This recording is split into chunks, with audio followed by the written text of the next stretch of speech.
15 বছর শাসনের পর একজন নেত্রী তার দেশ থেকে পালিয়ে যাচ্ছে।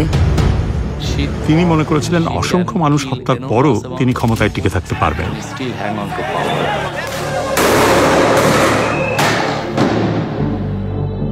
আল জাজিরা একজন নির্মম প্রধানমন্ত্রীর অন্তিম সময় প্রকাশ করছে। এখন লেটার লিখবেন, ব্যবহার করবেন, যেখানে পাবে সেটা গুলি করবে। শেখ হাসিনার ক্ষমতায় থাকার লড়াইয়ের শেষ প্রহর। তিনি সেনাপ্রধানকে জিজ্ঞাসা করেছিলেন যে আপনি এই লোকজনদের গুলি করে সরাচ্ছেন না কেন? পুলিশ খুব ভালো কাজ করছে, তারা মানুষ মারছে।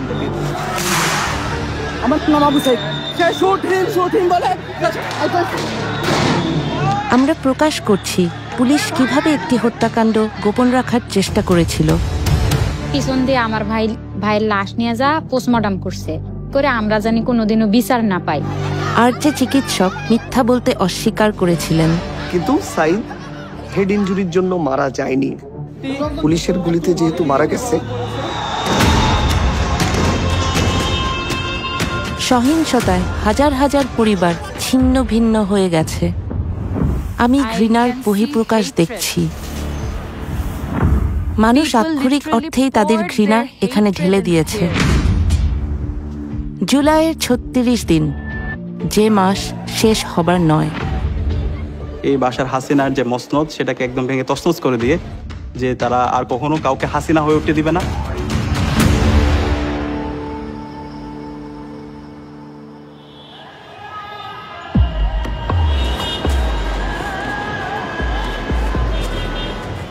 সতেরো কোটি মানুষের দেশ বাংলাদেশ।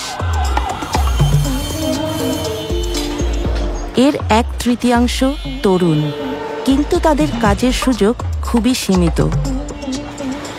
রাজনীতিবিদরা এমন কোনো অর্থনীতি তৈরি করবেন যেখানে কাজের সুযোগ সৃষ্টি হবে। তরুণদের অনেকেই একথা বিশ্বাস করে না। 2024-এর জুনে বাংলাদেশের ছাত্ররা সরকারি চাকরিতে মুক্তিযোদ্ধাদের পরিবারের জন্য সংরক্ষিত কোটা ব্যবস্থার অবসান চেয়েছিল।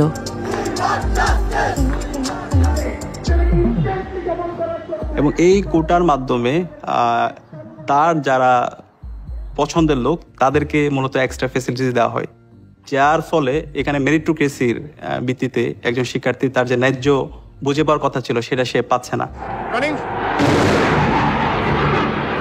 After 11 days, the Indian Air Force are still attacking Dhaka. 71-এর স্বাধীনতার যুদ্ধের পর বাংলাদেশের প্রথম রাষ্ট্রপতি হন শেখ হাসিনার পিতা শেখ মুজিবুর রহমান। যুদ্ধে যারা অংশ নিয়েছিলেন তাদেরকে পুরস্কৃত করার জন্য এই কোটা ব্যবস্থার প্রবর্তন করা হয়। এত যুক্তিহীন, অর্থহীন, তরুণদের জন্য এতটাই ক্ষতিকর যে প্রত্যেকে এটাকে ঘৃণা করত। কিন্তু আপনার বোঝার কোনো উপায় নেই যে এটা এমন কিছুতে পরিণত হবে যা পুরো শাসন ব্যবস্থার পতন ডেকে আনবে।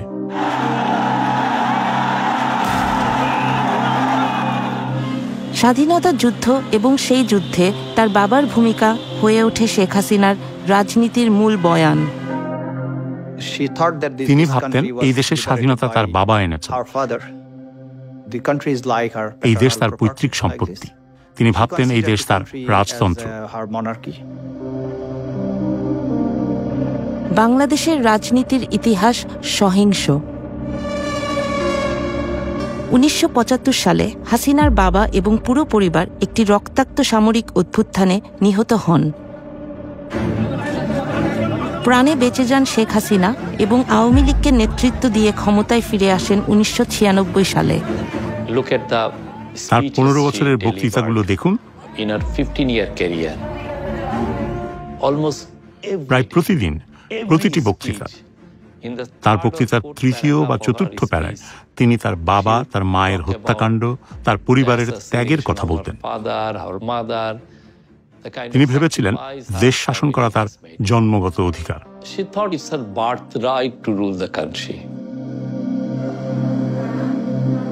ছাত্রছাত্রীদের বিক্ষোভ যখন তীব্র আকার ধারণ করে তখন শেখ হাসিনা হয়ে ওঠেন আক্রমণাত্মক। মুক্তিযুদ্ধের বিরুদ্ধে এত ক্ষোভ কেন? তার কথা আন্দোলনরত শিক্ষার্থীদের আরো বিক্ষুব্ধ করে তোলে। মুক্তিযোদ্ধাদের নাতিপুতিরাও পাবে না, তাহলে কি রাজাকারের নাতিপুতিরা পাবে? সেটা আমার প্রশ্ন, দেশবাসীর কাছে প্রশ্ন, যে রাজাকারের নাতিপুতিরা সবকিছু পাবে, মুক্তিযোদ্ধারা পাবে না। মুক্তিযুদ্ধের সময় যারা বাংলাদেশের বিরোধিতা করেছিল তাদেরকে বলা হয় রাজাকার, বিশ্বাসঘাতক।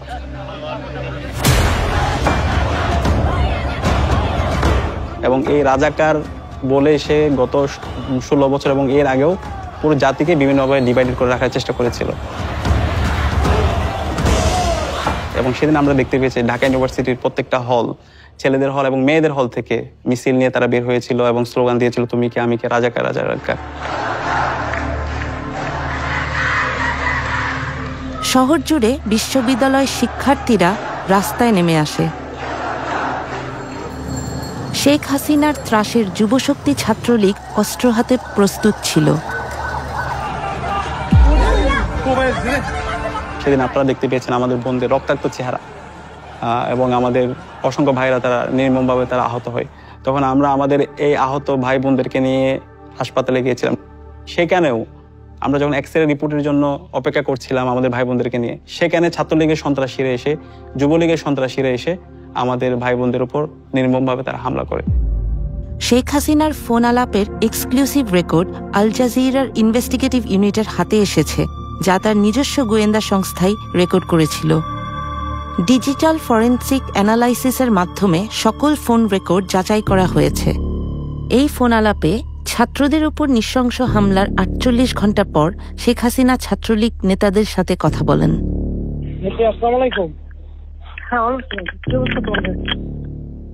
আর ক্যাম্পাসের পরিস্থিতি মোটামুটি স্বাভাবিক হয়ে আসছে, ছেলেদের হল অধিকাংশই ফাঁকা হয়েছে, তবে এরপরও ভিতরে পুলিশের সার্চ করতে হবে।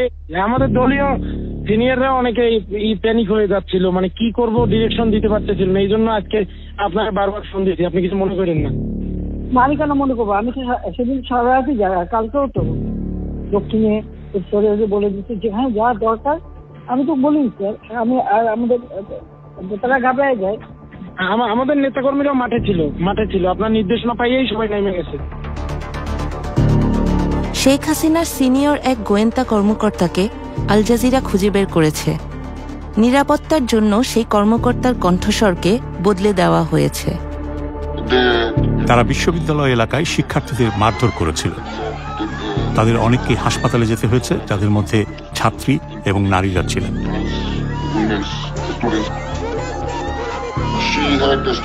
দলের উপর তার কঠিন নিয়ন্ত্রণ ছিল। ছাত্রলীগ এবং আমি বলবো দেশের প্রতিটি সেক্টরে সবকিছুর উপর তার একচ্ছত্র নিয়ন্ত্রণ ছিল। পর্যদুস্ত প্রধানমন্ত্রী বিশ্বাস করতেন এই বিক্ষোভের পেছনে বিএনপি এবং জামাতে ইসলামীর হাত রয়েছে।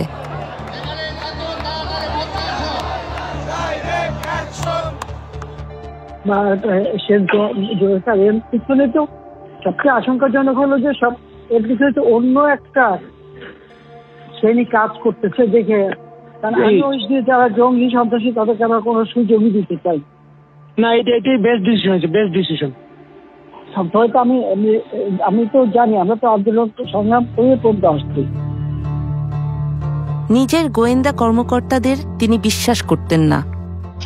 আমি বললাম, স্যার, এই যে রাস্তায় আপনার বিরুদ্ধে লোকজন দেখছেন, এরা সাধারণ মানুষ। এদের অনেকেই কোনোদিন রাজনীতি করেনি। এরা সাধারণ মানুষ, এরা সাধারণ শিক্ষার্থী।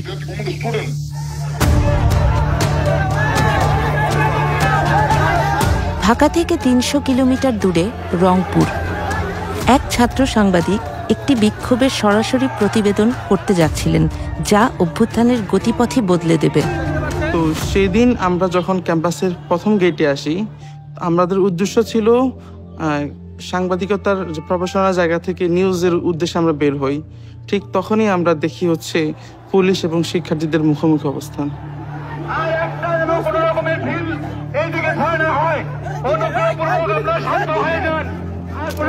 পুরো ঘটনা যখন আমি নিজে নিজে ভাবি, পুরো ঘটনাটা আমার কাছে মনে হচ্ছে ওরা আবু সাইদ টার্গেট ছিল শুরু থেকেই। মেধাবী ছাত্র আবু সাইদ হতে যাচ্ছেন আন্দোলনের একটি গুরুত্বপূর্ণ চরিত্র।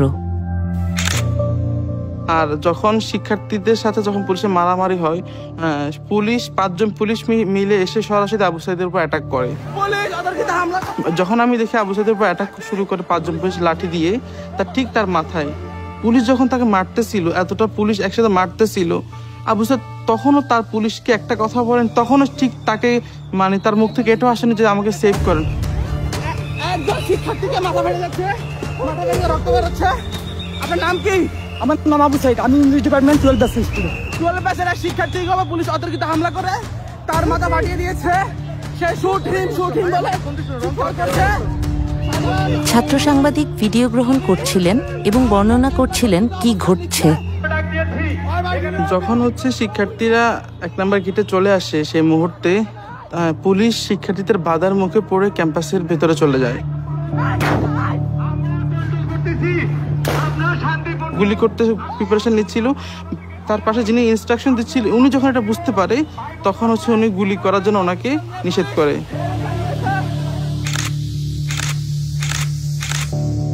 এবং ভেতর দিক থেকে আমাদের ক্যাম্পাসের কিছু কর্মকর্তা, কিছু কর্মচারী, পুলিশ মিলে শিক্ষার্থীদেরকে উদ্দেশ্য করে ইট পাটকেল, টিয়ার সেল গুলি করতে করতে ক্যাম্পাসের আবার 1 নম্বর গেটে আসে।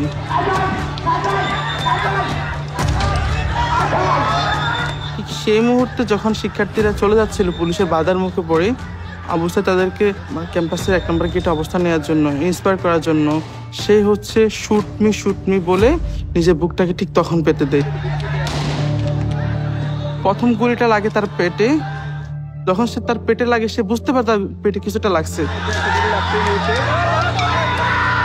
ঠিক সেই মুহূর্তে একজন পুলিশ ঠিক তার খুব কাছে এসে ঠিক তার বুক বরাবর গুলি করে।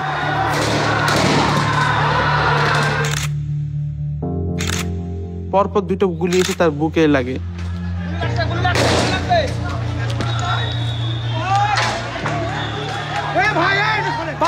শিক্ষার্থী গুলিবিদ্ধ হয়ে লুটিয়ে পড়েছে, ওকে ধরার জন্য কেউ আসছে না। সাধারণ শিক্ষার্থীরা দ্রুত এগিয়ে আসেন।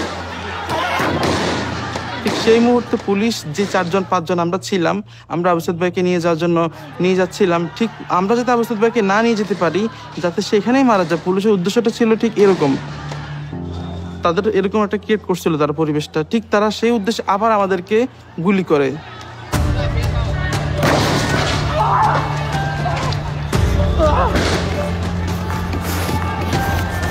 আমার গায়ে গুলি পড়েছে, আমার গায়ে গুলি পড়েছে। আমরা আহত হই, আমরা যদি এখানে আবু সাঈদের মতো পড়ে যাই। আপনারা দেখেন আমার গায়ে গুলি পড়েছে। পুলিশ সাধারণ শিক্ষার্থীদের পাশাপাশি সাংবাদিকদের উপর গুলিবিদ্ধ করেছে।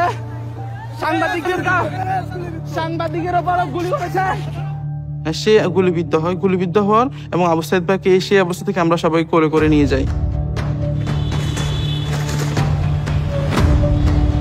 আবু সাঈদ যেভাবে তার 2 হাতকে প্রসারিত করে সে বলেছিল, বুকের ভিতর অনেক ঝড়, বুক পেতেছি, গুলি কর।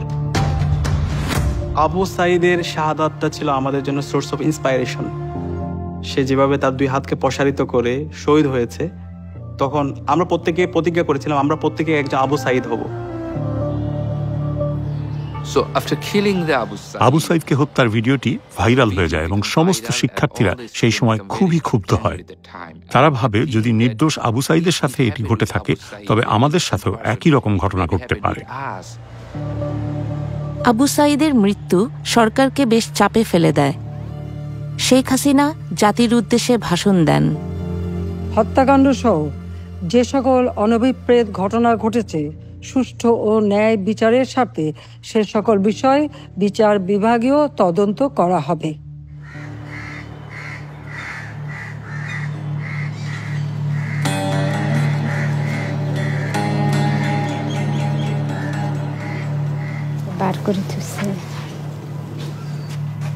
আবু সাঈদের পরিবার গণভবনে এসেছেন, যা প্রধানমন্ত্রীর বাসস্থান।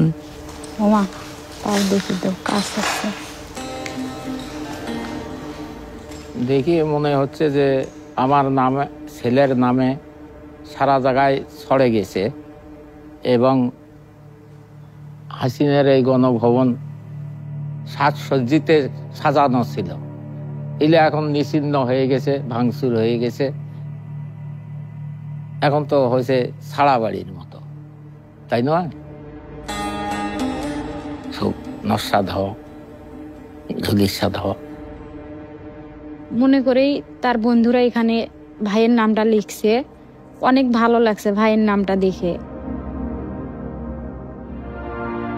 ভাইয়া অনেক ভালো ছিল, সাদা মনের ছিল।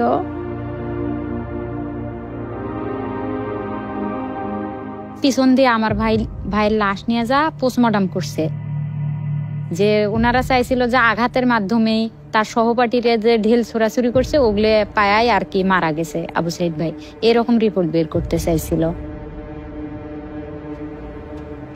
ওকে। আবু সাইদ যেদিন নিহত হন সেদিন হাসপাতালে কর্তব্যরত ছিলেন ডাক্তার ইসলাম। সাইদের মৃত্যু হয়েছে মাল্টিপল প্লেট ইনজুরিতে এবং ইন্টারনাল হেমোরেজের ফলে তার মৃত্যু হয়েছে শর্টগান ইনজুরিতে, শর্টগানের গুলিতে, এবং এটা হোমিসাইডাল। এটাই যদি ডাক্তারের চূড়ান্ত সিদ্ধান্ত হতো তাহলে শেখ হাসিনার সরকারের জন্য অত্যন্ত ক্ষতিকর হতো। আমার মনে হয়েছিল যে পুলিশ আসলেই ব্যাপারটা সিরিয়াসভাবে রিয়েলাইজ করেছে, যেহেতু এটা এক্সট্রা জুডিশিয়াল কিলিং ছিল। পুলিশ ফেঁসে যাচ্ছে যে পুলিশ গুলি করে মেরে ফেলছে, এই জন্য তারা চাচ্ছিল যে আমি যেন হেড ইনজুরিটাকে ফোকাস করি। আল জাজিরার হাতে আসা গোপন কল রেকর্ডিং থেকে জানা যায় যে হাসিনার সবচেয়ে বিশ্বস্ত মিত্র সালমান এফ রহমান পুলিশ প্রধানকে ফোন দিয়েছেন।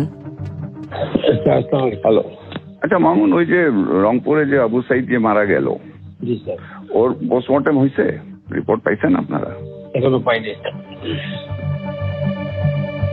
চিকিৎসক ইসলামকে প্রচুর চাপের সম্মুখীন হতে হচ্ছিল। সাইদের গুলিবিদ্ধ হওয়ার পর থেকেই 3টার পর থেকে পুলিশ আমার সাথে যোগাযোগ করে।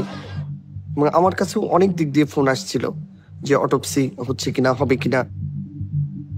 এখনো পান নাই কেন? এত সময় লাগে কেন? এটা আমাদেরকে দেয় নাই স্যার, এবং আমাদের সাথে তো ওরা লুকোচুরি খেলে। এবং পুলিশের ঊর্ধ্বতন কর্মকর্তারা 4:30-5টার পর থেকে আমার সাথে কথা বলতে শুরু করে, এবং তারা এটা খুব গুরুত্বের সাথে করে, যেহেতু লাইভ প্রোগ্রামে গুলি হয়েছে সারা বিশ্ব, এবং তারা আমাকে বলে যে দ্রুত পোস্টমর্টমটা করে দিয়ে যেন আমি লাশটা ডিসপাস করে দিই, এবং এটাও বলে যে সাইদের মাথায় কিন্তু আঘাত হয়েছে, এটাকে আপনি ফোকাস করবেন বেশি। বডি পোস্টমর্টম করা হয়েছে তো? করা হয়েছে তো, রংপুর মেডিকেল করেছে, আমাদেরকে পোস্টমর্টম রিপোর্ট দিতে সময় লাগবে কেন? যদি করে থাকে লুকিচুরি কে খেলতেছে? Rangpur medical? Rangpur medical report আমাকে 5 বার লিখতে হয়েছে। আমি প্রতিবার রিপোর্ট লিখি, জমা দিতে যাই, পুলিশের মনোপুত হয় না। শেখ হাসিনার গোয়েন্দা সংস্থার প্রধানরাও মেডিকেল রিপোর্টটি সংগ্রহ করার চেষ্টা করছিলেন। প্রধানমন্ত্রী আমাকে বললেন যে আবু সাইদ গুলিতে মারা যাননি। আমি ডাক্তারদের কাছ থেকে রিপোর্টটা পাচ্ছিলাম না। আমি চেষ্টা করেছি রিপোর্টটা নিতে, কিন্তু ডাক্তাররা রিপোর্টটা লিখতে অনাগ্রহী ছিলেন।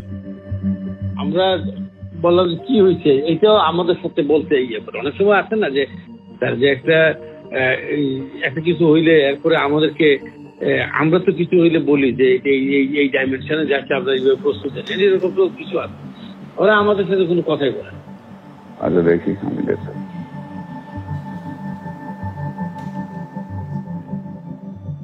এটা ফোন কলটা আমি আজকেই প্রথম আপনাদের মাধ্যমে জানতে পারলাম, কিন্তু আমার যেটা মনে হয়েছে যে এটা সরকারের সর্বোচ্চ মহল থেকেই আবু সাইদের রিপোর্টকে টেম্পারিং করার সর্বোচ্চ চেষ্টা করা হয়েছে।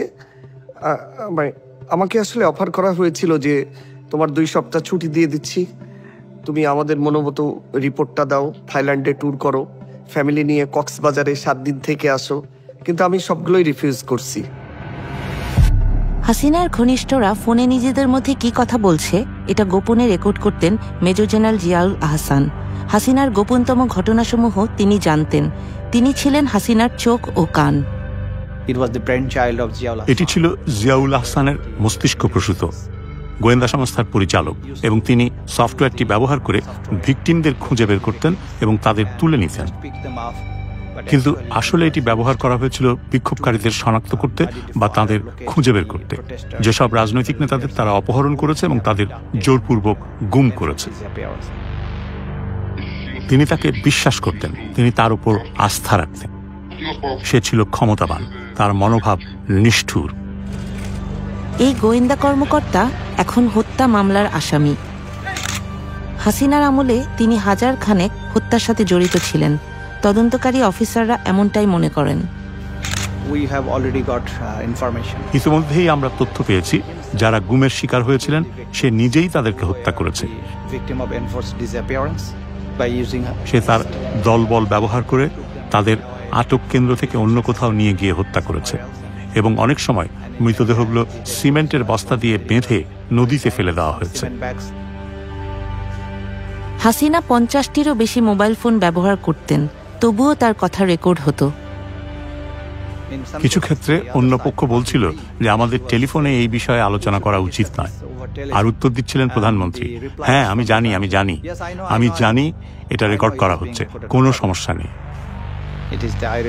এটা ভাগ্যের পরিহাস। তিনি অন্যদের জন্য খুব গভীর খাদ খনন করেছেন, সেই খাদে এখন তিনিই পড়েছেন।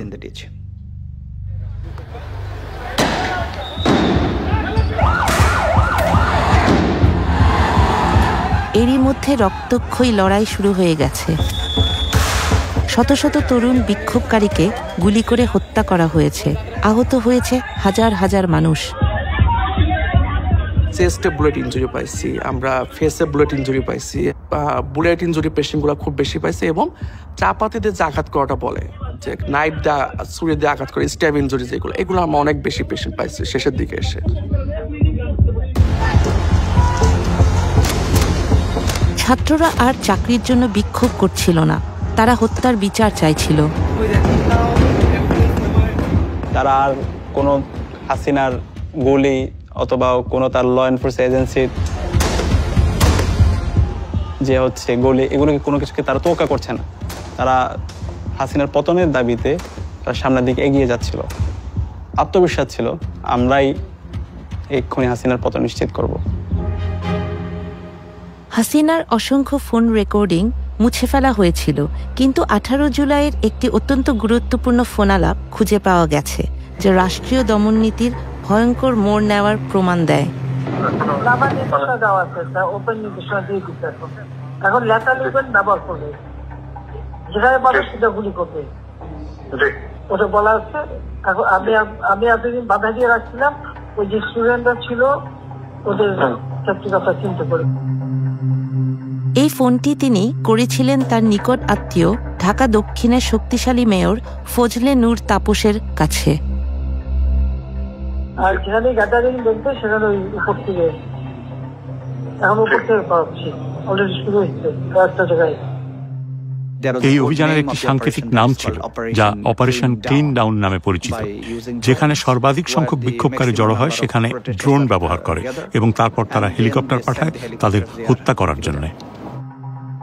থেকে টিয়ার গ্যাস মারছে এবং ওই সঙ্গে বুলেট ডাইরেক্ট শর্ট করছে। তো আমরা ওইরকম শর্টের পেশেন্ট পাইছিলাম উপর থেকে, ডিরেক্ট শর্টের পেশেন্ট অ্যাবাউট 4 থেকে 5 জনের মতো ওই সময়। যখন আমাদের হসপিটালের সামনে টার্গেট করে হেলিকপ্টারতে গুলি এবং টিয়ার শেল ফেলানো হয়েছে। তার গোয়েন্দা সংস্থা যখন আড়ি পেতে শুনছিল, প্রধানমন্ত্রী তখন আরো সব পরিকল্পনা প্রকাশ করে ফেলেন। সেনাপ্রধানের সাথে কথা বলছি, ওরা রেডি থাকে, ঠিক আছে, এখন তো আমরা অন্য ছবি নিচ্ছি, তবে কিছু ছবি দেখে পাকড়াও করা যায় না রাতের মধ্যে? সবগুলিকে অ্যারেস্ট করতে বলছি রাত্রে। পাকড়াও করলে না, ওটা বলা হয়, ওটা র্যাব, জিএফআই, সবাইকে বলা হয়েছে যে যেখান থেকে যে কটা পারবো দেখে ফেলবে। শিক্ষার্থীদের হত্যার জন্য আওয়ামী লীগ সরকারের বিরুদ্ধে মামলা লড়ছেন তাজুল ইসলাম। এটা সত্যিই বিস্ময়কর ছিল। একটি গণতান্ত্রিক দেশের প্রধানমন্ত্রী হিসাবে তিনি বিক্ষোভকারীদের হত্যার নির্দেশ দিচ্ছেন, বেশিরভাগই তরুণ ছাত্র,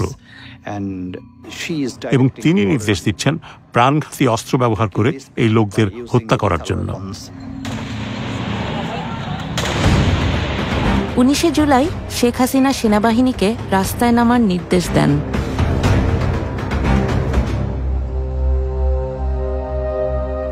সে ছিল খুব লম্বা এবং সুদর্শন। যখন সে তার বন্ধুদের সাথে থাকত তখন তাকে সবসময় মনে হতো সে যেন নিজেই একটা মিনার। এসব নৃশংসতা 19 বছর বয়সী মাহমুদুরকে দারুণভাবে প্রভাবিত করে।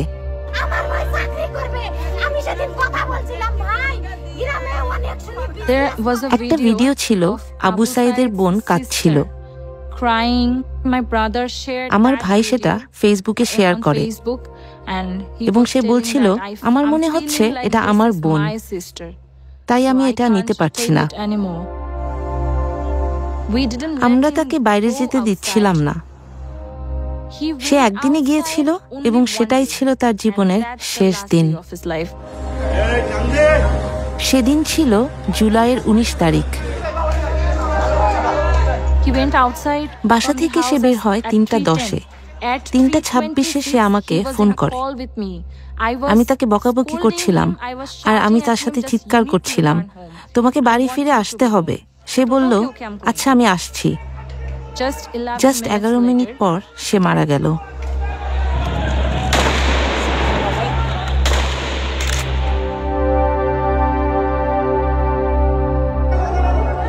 মাহমুদুরের মরদেহ নিকটস্থ হাসপাতালে নেওয়া হয়।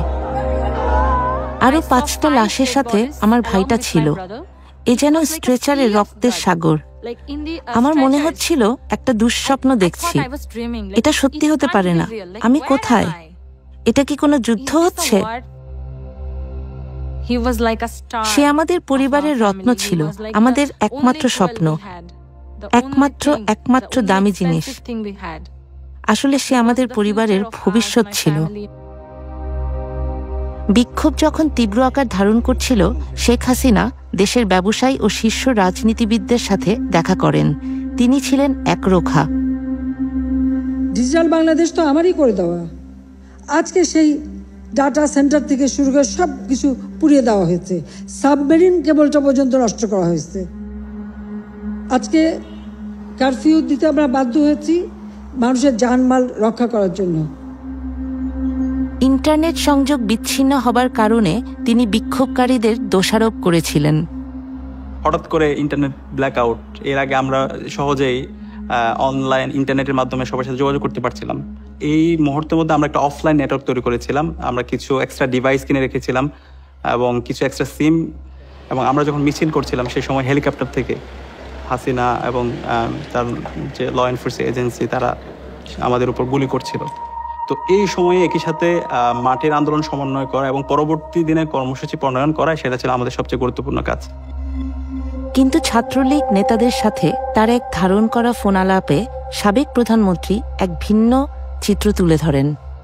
আর এই বিসিআরসি বন্ধ করছে, ইন্টারনেট বন্ধ, ব্রিটিশ হাইকমিশন ঠিক হবে, তোমরা বলো আন্দোলন পোড়াইছে, এটা শেষ ঠিক হতে অনেক সময় লাগবে।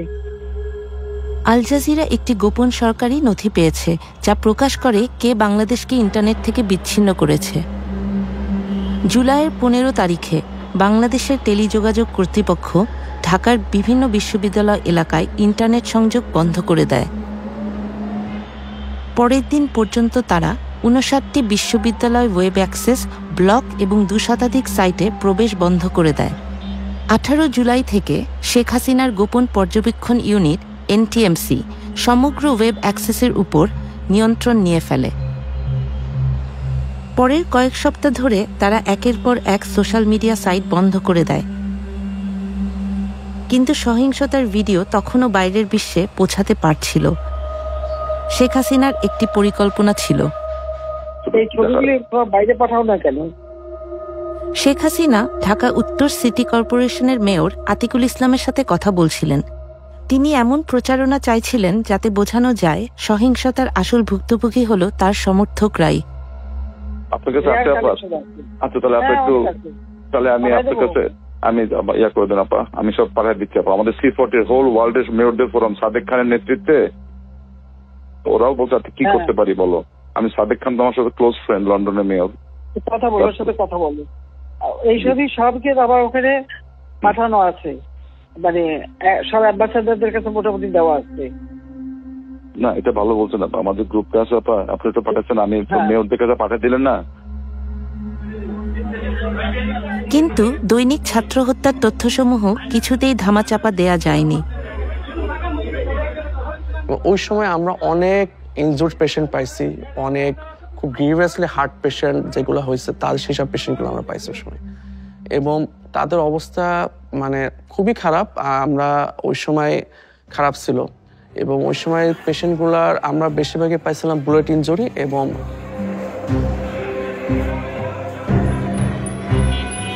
মৃতের সংখ্যা বাড়ার সাথে সাথে মানুষের ক্ষোভও বাড়ছিল। সরকার ক্রমেই জনসমর্থন হারাচ্ছিল।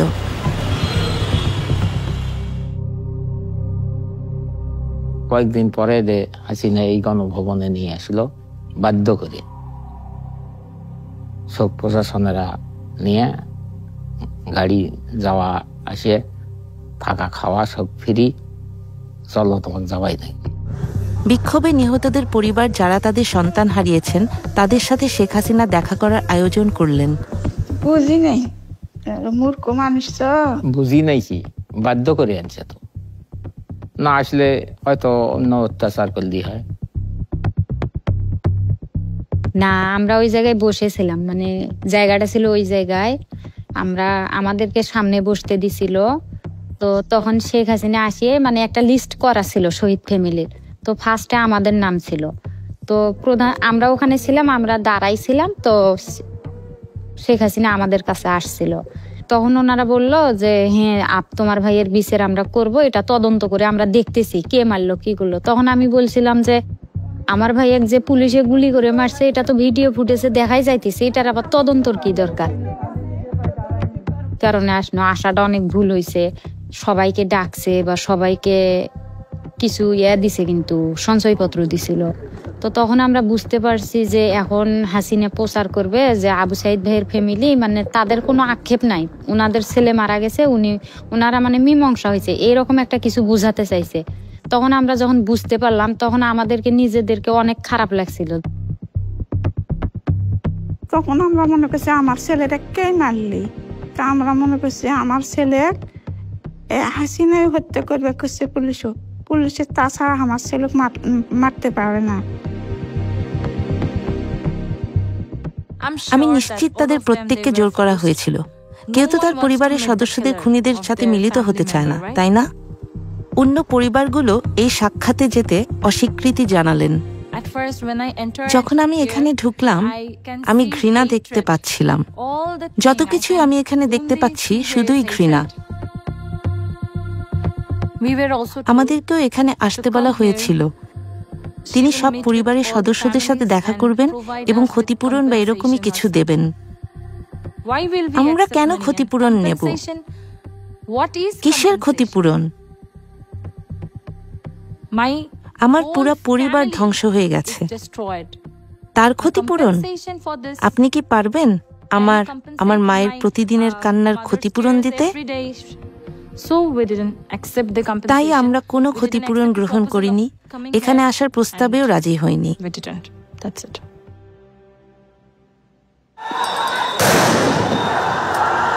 হাসিনার বাসস্থানের বাইরে সহিংসতা ধীরে ধীরে নিয়ন্ত্রণের বাইরে চলে যাচ্ছিল। সে শিকারের মেজাজে ছিল, আর তার চোখ যেন শিকার খুঁজছে। আর সে কিছু বন্য প্রাণী মারতে চায়, কিন্তু সে আসলে নিজের দেশের মানুষদের মারছিল।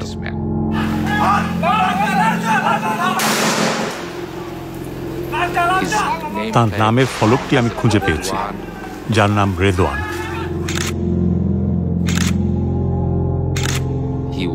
সে ছিল স্পেশাল সিকিউরিটি ফোর্সের সদস্য। সে শেখ হাসিনার জন্য কাজ করত।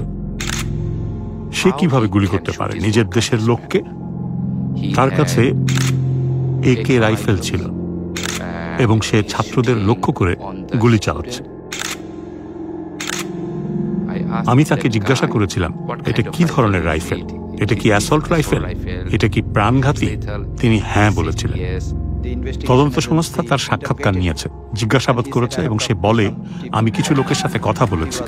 সে সরকারের উচ্চপদস্থ কর্মকর্তাদের কাছ থেকে নির্দেশনা নিচ্ছিল।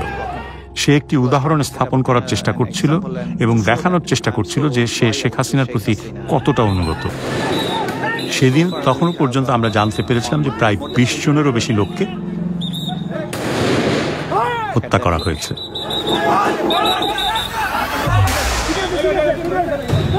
এখন শেখ হাসিনার সেনাবাহিনীর ভেতরেও একটি ঝড় দানা বাঁধছিল।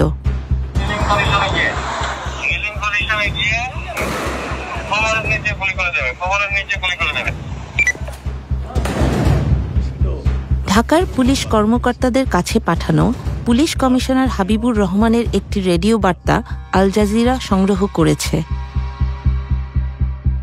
স্বাধীনতা দিয়েছি, যেখানে যেমন সিচুয়েশন সেভাবে সেটা আপনারা করবেন। আমরা বলেছি যে আপনারা লিডিং পজিশনে গিয়ে নাটক গেড়ে কোমরের নিচে আপনারা গুলি করে দিয়ে আপনি পরিস্থিতি নিয়ন্ত্রণে আনবেন। আবার আমরা লিডিং পজিশন।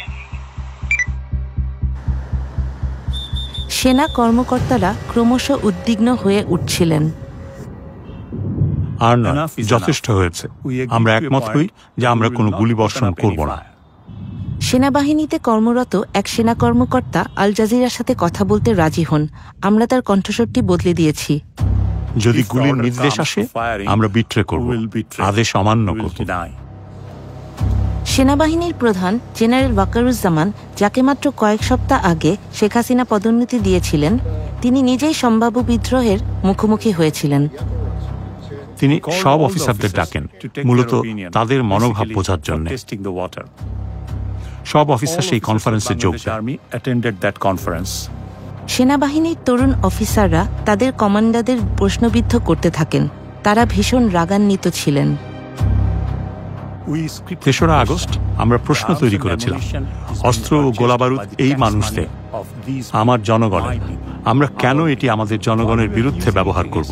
আমরা কেন নিরীহ মানুষকে গুলি করব? আমরা তো জানি না কে আমাদের শত্রু বা মিত্র। তিনি বেশ উদ্বিগ্ন ছিলেন, তিনি উত্তেজিত, আবেগপ্রবণ ছিলেন। তিনি ঠিকমতো বসতেও পারছিলেন না। কতজন? তিনি বেশ নার্ভাস ছিলেন। আমি তাদেরকে বললাম, পরিমিত শক্তি প্রয়োগ করো, জনতাকে গুলি করো না। আমরা মনে করি না যে এটা করা উচিত, কারণ নিরীহ বেসামরিক মানুষ, শিক্ষার্থীরা তো বিক্ষোভ করছিল কোনো একটা কারণে, আর পুলিশ তাদের উপর গুলি চালিয়েছিল। এটা খুবই খুবই উদ্বেগজনক ছিল, খুবই উদ্বেগজনক।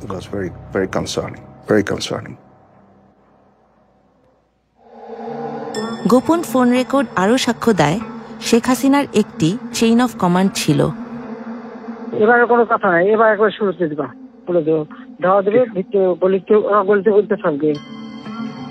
হাসিনার ব্যক্তিগত সামরিক সচিব কর্নেল রাজীবকে একটি ফাঁদ পাতার নির্দেশ দেয়া হয়। জমা হয় শব্দ। এখন শুধু ওই অল্প জমা থাকতে করতে হবে, তাহলে ওনারা আসবে না। ঠিক আছে স্যার। 3 তারিখে তিনি আবারও পদত্যাগের কথা বললেন। মানুষ মরছে, মানুষ খুন হচ্ছে। তিনি জানতেন যে তাকে ক্ষমতায় থাকতেই হবে, যাই হোক না কেন। তাই 4র্থ দিনটিও ছিল খুবই নৃশংস একটি দিন। এদিকে তারা চেষ্টা করছিল মিছিল নিয়ে গণভবনে যেতে, কিন্তু মিছিলকারীরা আগাতে পারছিল না, কেননা পুলিশ সমানে গুলি করে হত্যাযজ্ঞ চালাচ্ছিল।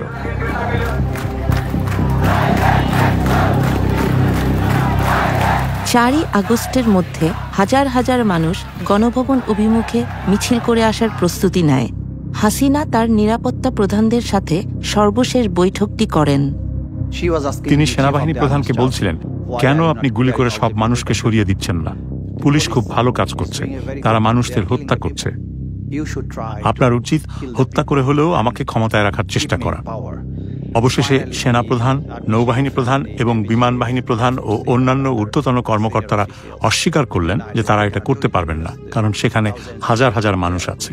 আমরা আমাদের নিজেদের লোকজনকে মারতে পারি না, এবং তারপরেও তিনি পদত্যাগে রাজি হচ্ছিলেন না। একসময় আমি তাকে বলেছিলাম যে এটা কোথাও যাচ্ছে না, কোথাও না। সুতরাং এইটুকুই, এটা কোথাও যাচ্ছে না। তাই আপনাকে রাজনীতিবিদদের সাথে কথা বলতে হবে, বিষয়গুলো ভিন্নভাবে সামাল দিতে হবে। এটা কোনো উপায় নয়। এখানে তো আমার মেয়ের আসার কথা ছিল। এখানে আমার মেয়ে এসে কি করত? উল্লাস করত। বিলাসবহুল বাড়ি, যেখান থেকে শেখ হাসিনা শুধু দুষ্ট মন্ত্র চালাইত। গণভবন ঘেরাও করতে আসা হাজার হাজার মানুষের একজন নাফিসা, যার বয়স 17। নাফিসার পড়াশোনা শেষ করার পরে ওর স্বপ্ন ছিল ও ডাক্তার হবে, বাইরে যাবে, বিদেশে যাবে। ঠিক 10:30টায় আমাকে 2টা ছবি পাঠিয়েছে। এটি ছিল এই অভ্যুত্থানের শেষতম দিন, একই সাথে নৃশংসতম দিনও বটে। তখন ঢাকার প্রত্যেকটা প্রবেশ মুখ থেকে লক্ষ লক্ষ জনতা তারা গণভবন অভিমুখে রওনা দিয়েছে। ওরা অনেক দূর আগায় গেছে, একেবারে ঠিক যাইতেছে। এর মধ্যে পুলিশ টিয়ার শেল মারে, গ্যাস মারে, তারপরে সাউন্ড গ্রেনেড মারে। আমি শুনতেছি মোবাইলে সবকিছু। তুমি বাসায় যাও। কেউ বলছে যে আব্বু আমি কিন্তু বাসায় যাব না। এখনকার যে পরিস্থিতি, এই যে আন্দোলন করলাম, এটার সুফল না পাওয়া পর্যন্ত বাড়িতে যাব না। দেশের সবচেয়ে ক্ষমতাধর রাজনীতিবিদের 15 বছরের শাসনের নিষ্পত্তি কয়েক মিনিটের মধ্যে ঘটতে যাচ্ছে। সেনাবাহিনী বলল, এখান থেকে সরে যাওয়ার জন্য আপনার হাতে 40 মিনিট সময় আছে, নইলে লোকজন এসে সবকিছু ধ্বংস করে দেবে। তিনি এতটাই আবেগপ্রবণ হয়ে পড়েছিলেন যে বলছিলেন, তাহলে তোমাদের উচিত এখনই আমাকে হত্যা করা এবং এখানে গণভবনের মাটিতে পুঁতে ফেলা। হাজার হাজার মানুষ ইতোমধ্যেই জড়ো হয়ে গিয়েছিল। আমরা ঢাকায় এসেছি কারণ আমরা আর হাসিনাকে চাই না, কারণ সে অনেক ছাত্রকে হত্যা করেছে, তাই আমরা তাকে আর চাই না। সেনাপ্রধান সকালে গণভবনে যান, আর হাসিনা সেটা যখন জানতে পারেন তখন তিনি খুব জোরে কাঁদতে শুরু করেন, যেন তিনি রাগে ফেটে পড়েছেন এবং কান্নায় ভেঙে পড়েছেন। আমাদের ধারণা ছিল আজই সেই দিন, কেননা সব লোক যদি আসে এবং তাদের সরাসরি হাসিনার প্রাসাদে যাওয়ার কথা, এটা নৃশংস একটা ব্যাপার হবে। এটা ছিল হাসিনার ক্ষমতার অন্তিম সময়। পুলিশ তবুও বিক্ষোভকারীদের উপর গুলি ছড়ছে। ঠিক 20 মিনিট পরে আমাকে ফোন দিল, তখন বাজে 12:40। বলতেছে আমি গণভবনের দিকে যাচ্ছি, যদি বিজয় আসে আলহামদুলিল্লাহ, আর যদি না আসে তাহলে তো জানবাই। তিনি ভাবলেন বিপুল সংখ্যক মানুষকে হত্যা করে তিনি ক্ষমতায় টিকে যেতে পারেন। ঠিক আছে, তাদের এখানে আসতে দেন। কিন্তু তার বিশেষ নিরাপত্তা বাহিনী, যারা প্রাসাদের পাহারা দেয়, যারা নিরাপত্তা দেয়, তারা বলল যে আমরা পারবো না, জনসমুদ্র নিয়ন্ত্রণ করার কোনো উপায় নেই, আমরা এত মানুষকে হত্যা করতে পারি না। 15 মিনিট আবার পর ফোন দিল আমাকে, যে আব্বু তুমি টিভি দেখো। Breaking news story, Bangladesh Prime Minister Sheikh Hasina has resigned. জনতার বিপুল স্রোত যখন গণভবনমুখী, তখন শেখ হাসিনা শহর ছেড়ে পালিয়ে গেলেন। আমি যাকে তখন তাকে ফোন করি, তো ওই পার থেকে একটা ছেলে মোবাইলটা রিসিভ করে বলতেছে মোবাইলটা যার, সেই মেয়েটা গুলিবিদ্ধ হয়েছে। কিছুই নিতে পারি না, শুধু মোবাইলটা হাতে আমি দৌড়তেছি। নৌকা পার হওয়ার মাঝামাঝি যাওয়ার পরে আমার মেয়ে মোবাইল লক খুলে মাস্ক সরাইয়া আমাকে ফোন দিছে, আব্বু আমি মনে হয় বাঁচবো না, আমার লাশটা তুমি নিয়ে যেও, আমি মরে যাব। এই কথাটা যখন বলছে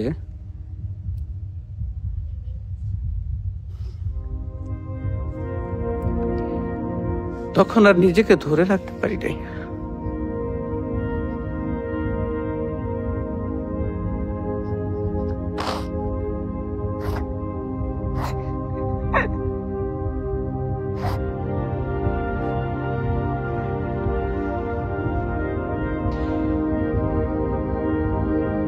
তো দৌড়াইতে দৌড়াইতে যাইতেছি, আসলে যখন গেছি তখন নাফিসার মামা ফোন দিয়া বলতেছে যে ভাই আপনার মেয়ে আর নাই।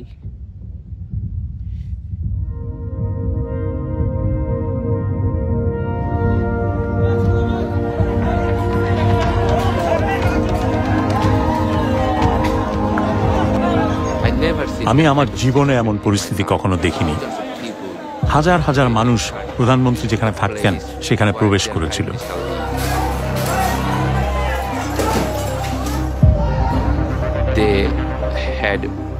তার উপর তাদের প্রচন্ড রাগ ছিল। তারা বলে যে আমরা অবশ্যই সেসব জিনিস সংগ্রহ করে স্মৃতি হিসাবে রাখবো, যাতে আগামীতে যেই রাজনীতিবিদরা আসবে তারা যেন বুঝতে পারে আমাদের সাথে যদি হাসিনার মতো আচরণ করা হয় তাহলে আমরা আপনাদের সাথেও একই কাজ করব। আমি ন্যায় বিচারের জন্য লড়াই করব, শেষ নিঃশ্বাস পর্যন্ত লড়াই করব। আমি জানি না আমি ন্যায় বিচার পাবো কিনা।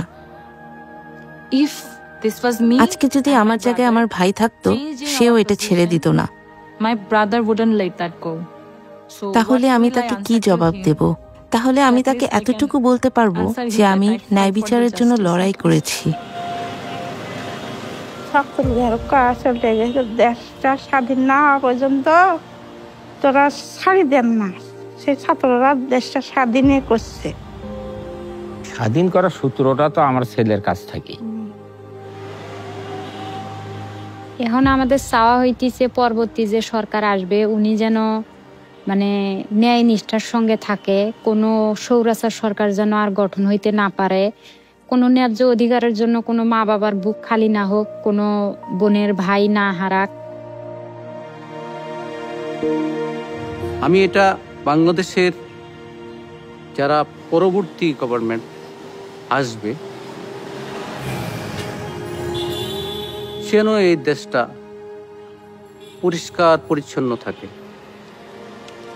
শান্তিপ্রিয় থাকে, এবং যারা এই দেশের জন্য এই মাটির জন্য যুদ্ধ করছে, শহীদ হয়েছে, আহত হয়েছে, তাদের মনোবাসনাগুলো যেন সরকার পূরণ করে, তা আমি চাই।